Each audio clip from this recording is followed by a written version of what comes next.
علي بيريني من أويد المحمد عبد الله محمد الماجد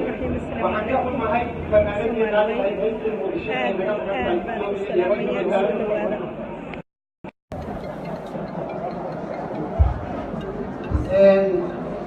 يعني هذا الكومنترو أبوان كله أمام فنان كله وبيانتا برشلونة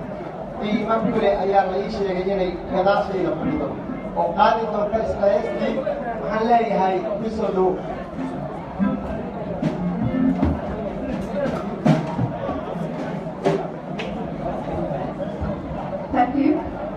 وهستي دمويك وقبل بلادك وأولي وسيلو لأن دمويك أقول إن هذا وعمل صغر برا ولا صغري أيام هس كسبة هستو حالي هذا وريم ما كنت الحيستين أديكو قرباني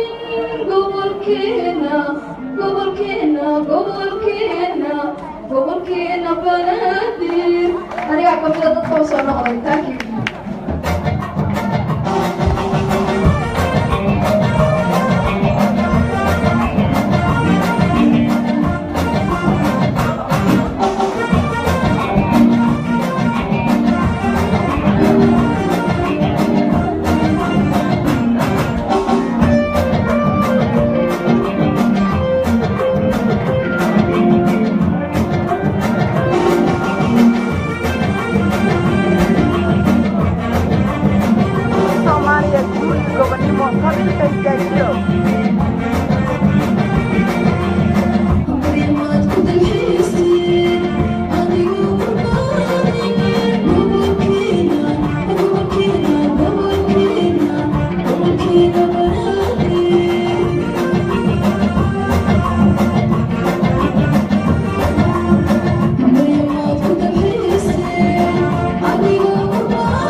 Soomaaliya dowladdeeda ummadda maraysa cadowga xaasidnimada fikirka dadka lagu hayo laga dhaafo nabad baan ugu imaadnay waddankan nabad baan rabnaa ilaahay mataqaana colaadda naga daaya waxaa naga daaya baashaala kuuraa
xafladda waa xaflad lagu soo dhaweynaya gudoomiyaha gobolka Banaadir Soomaali weyna u sameysay soo dhawaada hodan iyo kaaliyayaasha ciyaaraya maadaama ay leeyahay mikrofoonka waxaan jecelahay inaan soo dhaweeyo wasiirka wasaaradda qorsheynta iyo maalgashiga His Excellency former Somali Ambassador Jamal Mohammed Hassan si uu ku soo dhaweeyo ra'iisul wasaaraha Jamhuuriyadda Federaalka Soomaaliya His Excellency Hassan Ali Khayre cod ma la maqlaa Soomaaliya cod ma maqashaan hay may cod ma maqashaan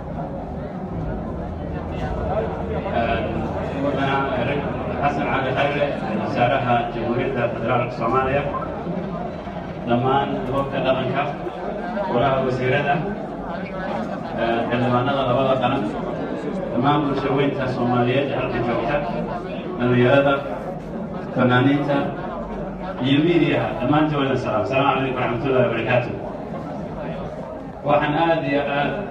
حد ويلي يربو إنك أمانتا من كلاس الله يكبرو حبتنا سودوينتا وسودوينايا صاحبتي تعبد عبد محمد ودومياها جوال كبنادق أنا دوقا مقالة مقدشة وحن ربا هذا كنا قلنا مرة مسؤول رئيس استاجينا سودو إلى وزارها لكن هل قضب أنا رأينا تعبته وحن ربا تعبد إن أكو أمانه يقصد ماذا يديرنانتا وتلامد الأول السيطادة يحيد لأن قبلها الصومالي وتينا فديا كان الموضوع ay ka qaataan maamulka gobolka Banaadir caasimada Soomaaliya waa xaruntii wadanka aad iyo aad u mahadsantahay taabid anaga dhanna golaha wasiirada dhamaanteedu ku taaganahay oo kula shaqeynaa wasaaraha ayaana insha Allah bixinta ku bixin aad u mahadsantiin wasaare soo dhow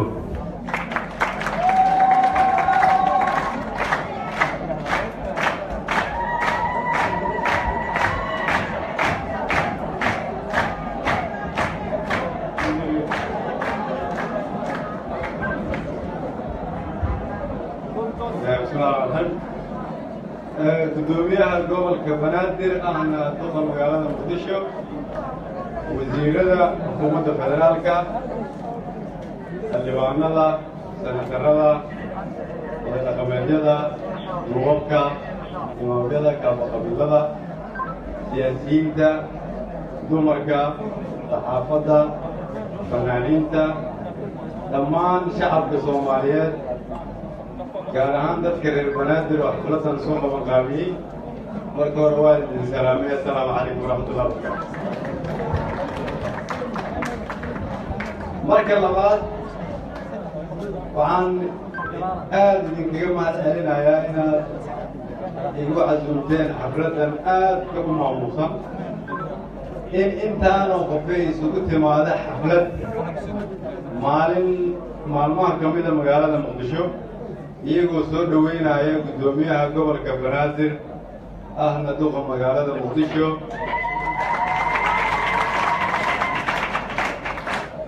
waa astaan ka mid ah horumarka ay ku tillaabsatay magaalada muqdisho marka hore waxaan rabaa inaan ku bilaabo inaan idiin caddeeyo madaxweynaha jamhuuriyadda federaalka iyo ra-iisul wasaaruhuba waxa ay ku qabaan kalsooni buuxda guddoomiyaha gobolka banaadir ahna duqa magaalada muqdisho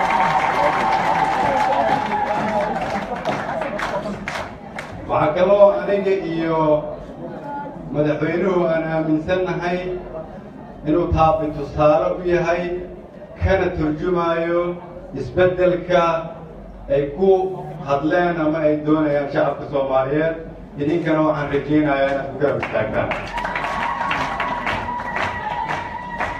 inta yeer oo aan aniga taabid wada shaqaynaynay waxaan rabaa inaan idinku wargeliyo in maalin walba oo aan arko oo xafiiskii igu yimaaday iyo habeenkii saqdi dhexaba inuu igala hadlo keliya ahmiyadda gobolka banaadir iyo sida uu mar walba u fulin lahaa xuquuqda gobolka banaadir iyo sida xuquuqda u fulin lahaa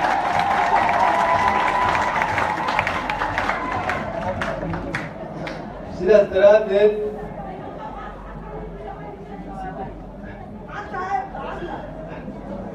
dhammaan dadka halkan dhegaysanaya oo jooga waxaan idinku dhiirigelinayaa inaad kow kalsoonida aniga iyo madaxweynuhu aan ku qabno mid lamida aad ku qabtaan taabit sida ugu wanaagsan oo gobolka banaadir xuquuqdiisu uu ka heli karana waxay tahay cidda idin bedesho horta inaad taageertaan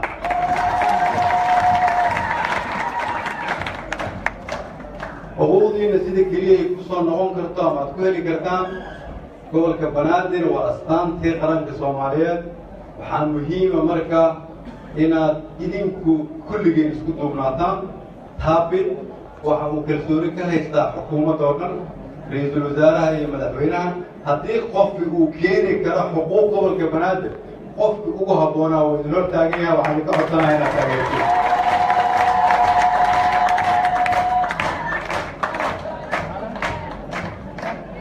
intaas kadib waxaan aad ugu faraxsanahay inaad isugu timaadeen kulligiin inaad u istaagtaan in tallaabooyin lagu sii daro sidii ay xukuumadda iyo dowladda soomaaliyeed shacabka soomaaliyeed u gaarsiin lahaayeen higsiga ay rabeen waxaan idin ballan qaadayaa in xukuumadda anigu aan ra-iisul wasaaraha ka ahay inaanay cidna xuquuqdeeda ku tuman doonin in qof walba oo soomaaliyeed uu xuquuqdiisa heli doono laakiin waxaan rabaa inaan idinku dhiirigeliyo si horumar loo gaaro isbeddel inuu dhaco waa khasab isbeddelku waxa uu ka turjumaa waayaha mar walba la joogo tallaabooyinka isbeddel oo ay xukuumaddu qaadayso ama gobolka banaadir uu qaadayo ahmiyadda ay leedahay keliya waa in lagu hagaajiyo nolosha ummadda soomaaliyeed gaar ahaan kuwa ku dhaqan magaalada muqdisho sidaas daraaddeed waxaan idinka codsanayaa sida aan idinkaga codsaday inaad guddoomiyihiinna garab istaagtaan dowladdiinnana inaad garab istaagtaan haddii ay khalad leedahay aad u sheegtaan haddii aad tala haysaan aad u keentaan haddii isbeddelada la samaynaayo aad aaminsantihiin kuwo ka wanaagsan inay jiraan inaad la soo xiriirtiin guddoomiyihiinna iyo wasiirada annaguna waxaan diyaar u nahay inaan dhegaysanno talooyinkiina dadka Soomaaliyeed oo dhegeysanaya iyo kuwa halkan fadhiya waxaan rabaa inaan idiin sheego sida keliya oo dalkani uu dhibaatada uga bixi karo waxay tahay inaan annagu isku tashano sida keliya uu dalkani hore ugu mari karo waxay tahay inaan kala shakiga ku bedelno islaamiga sida keliya oo aan adduunyada ula dhaqmi karno waxay tahay marka hore inaan annagu is-ixtiraam waa garan karaa maadaama aan soo marnay dhibaatooyin badan qof waliba oo Soomaaliyeed wuxuu ka walwalayaa tillaabooyinka la qaado maxay dhalin karaan waxaan kugu bishaareynaayaa keliya shaqooyinka aan qabanayno ahmiyadooda inay tahay kow sida nabadgelyo lagu heli lahaa sida dhaqaalaha loo kobcin lahaa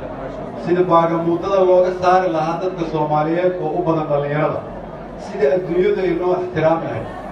iyo sida annagoo isku duuban oo hal cod leh aan ula xisaabtami lahayn dunida iyo dowladaha dariska ah Soomaaliya waxa ay leedahay maanta fursad wanaagsan fursaddaas wanaagsan inaan dadka Soomaaliyeed uga wada faa'iideyno waa waajibaad nasaaran haddii fursaddan ay ummadda Soomaaliyeed haddana ka baaba'do ummadda Soomaaliyeed ilaahay baan ula xisaabtamayo fursaddani haddii ay dadka Soomaaliyeed ka baaba'do mar kale carruurta iyo hooyooyinka iyo aabbayaasha gaajadu ay leynayso annagu ilaahay noo soo istaajinayo waxaan idinka codsanayaa inaan ka horumarino danta gaarka ah danta guud waxaan idiin sheegayaa haddii dawladdu ay tillaabooyin muhiim hore u qaado haddii amnigu hagaago haddii shaqo la abuuro haddii canshuurta laga qaado shacabka Soomaaliyeed ee ku dhaqan magaalada Muqdisho loo maamulo si cadaalad ah haddii adduunyada ay bilowdo inay ixtiraamto qof walba oo Soomaaliyeed nolosha hadda uu ku jiro nolol ka fiican u galaya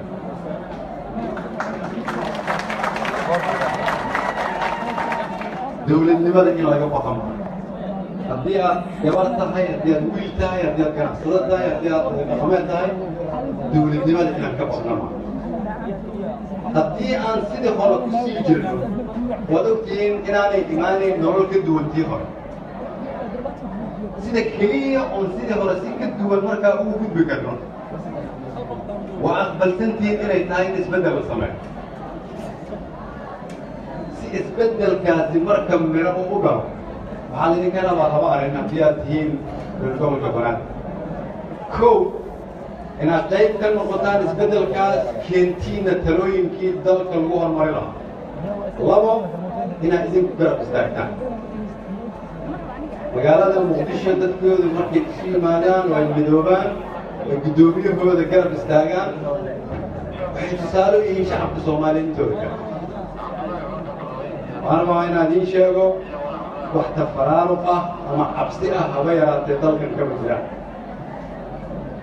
dalkani wuxuu marayaa meel aad u wanaagsan xukuumaddeedu waxa ay jirtaa in ka yar 2 bilood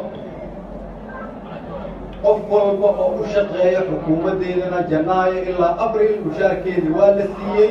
ama waa u soo socdaa sooma gaaro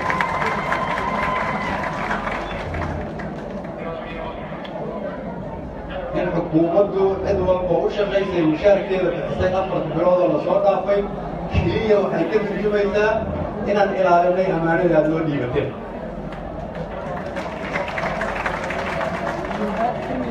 waxay bilowday xukuumaddu inay ka qabato arrimaha amniga tallaabooyin adag waad aragtaan maalin walba in la istaajinayo baabuur dad Soomaaliyeed isku qarxin rabo waxaa laga sii qaadi doonaa tallaabooyin adag waad aragteen cashuurtii dalka laga qaadayay inay korortay oo ay ku korortay khasnada dawladda si mushaarka loogu bixiyo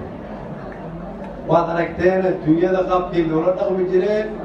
inay soo ifbaxayaan tallaabooyin ah inay wax iska bedeli rabaan waad aragteen dunidu inay diyaar u tahay inay ku shaqayso talada ummadda Soomaaliyeed waad ogtihiin xukuumaddeeda in ay halka dhugi tahay in la isla xisaabtamo haddii aan rabno inaan ka baxno dhibaatada waa inaan ka leexanaa dariiqyadii dhibaatada nageey ما لا مخلوع عدك ما لا مخلوع سيدا دلالتين وعن كحد سنة يا لبا أرين كو سيدا أقوى ناكسن وأتكوه لكرتين هدي آتهين غير بنات حقوق تبانا إنسان وحي تهي إلينكو اسكدوان إلى تقرب استاكتان معمل قبل كبنات فرينتا القبطان إلى أنك نوصل بسان إلينكو صوم مرأي سك أنا وحان دين بلان قاضايا أنيك يبدأ حكومة دوا إني لا شقين دون تقرب استاكي دون تقدمي قبل كبنات درانا صوم مرأي طلبات أروينا لكو عبتدو waxay tahay waa inaad ogaataan bulshada meeshaad ku jirtaan waxaad tihiin dadkii reer muqdisho waxaad tihiin odayaashii qabiiladii madaxdii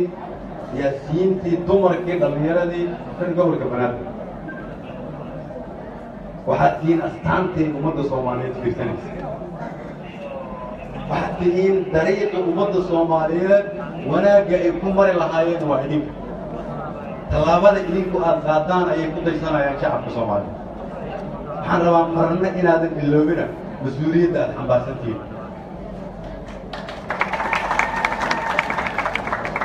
muqdisho iyo banaadir keliya waad ka weyntihiin waxaad tihiin shacabka soomaaliyeed iftiinka ay fiirsanayeen haddii aad rabtaan soomaaliya markaa inay isku duubnaato koo waa inaad idinku isku duubnaataan haddaad rabtaan soomaaliya dowladnimo inay ogolaato idinku waa inaad ogolaataan haddaad rabtaan soomaaliya inay isku dulqaadato idinku waa inaad isku dulqaadataan haddaad rabtaan soomaaliya inay karafta iyo sharaamadeeda soo celiso waa inaad ka bilowdaan inaad aqbashaan dadka reer muqdisho oo dhibaataysan in sharaftooda iyo karaamadooda soo celiyo gudoomiyihiinu waxa uu joogaa wax ka yar 60 maalmood waxaad u baahan tihiin inaad siisaan waktiga uu u baahan yahay oo ku tijaabisaan si uu soo celiyo xuquuqda aad rabtaan idinka ummadda soomaaliyeed idinkeeda fiirsanaysaa haddii ummadda soomaaliyeed idinka aragto cabsi aad ka qabtaan dowladnimada tafaraaruq dhexdeeda walwal horumar la'aan marka waxaa u soo baxaaya dadka soomaaliyeed meel walba ay joogaan sawir ah in dowladnimadu ay aada u fog tahay anaa idiin sheegaya dowladnimadu way dhowda dowladnimada iyo karaamadda ummadda soomaaliyeed iftiinkeedii baa muuqda sidaas daraaddeed waxaan maanta idinkugu imid inaan idiin mahad celiyo sida sharafta leh oo dalkan ugu soo dadaasheen dhiiggiina ugu soo hurteen xoog iyo xoolo aad ugu soo bixseen waxaan idin leeyahay laakiin waxaa la idiin soo diray telefoonka ugu dambeeyey waxaad joogtaan tallaabooyinka ugu dambeeyey ummadda soomaaliyeed dhibaatada uga baxda u istaaga qarannimada soomaaliyeed garab istaaga guddoomiyihiina wasalaamu calaykum waraxmatullahi wabarakaatu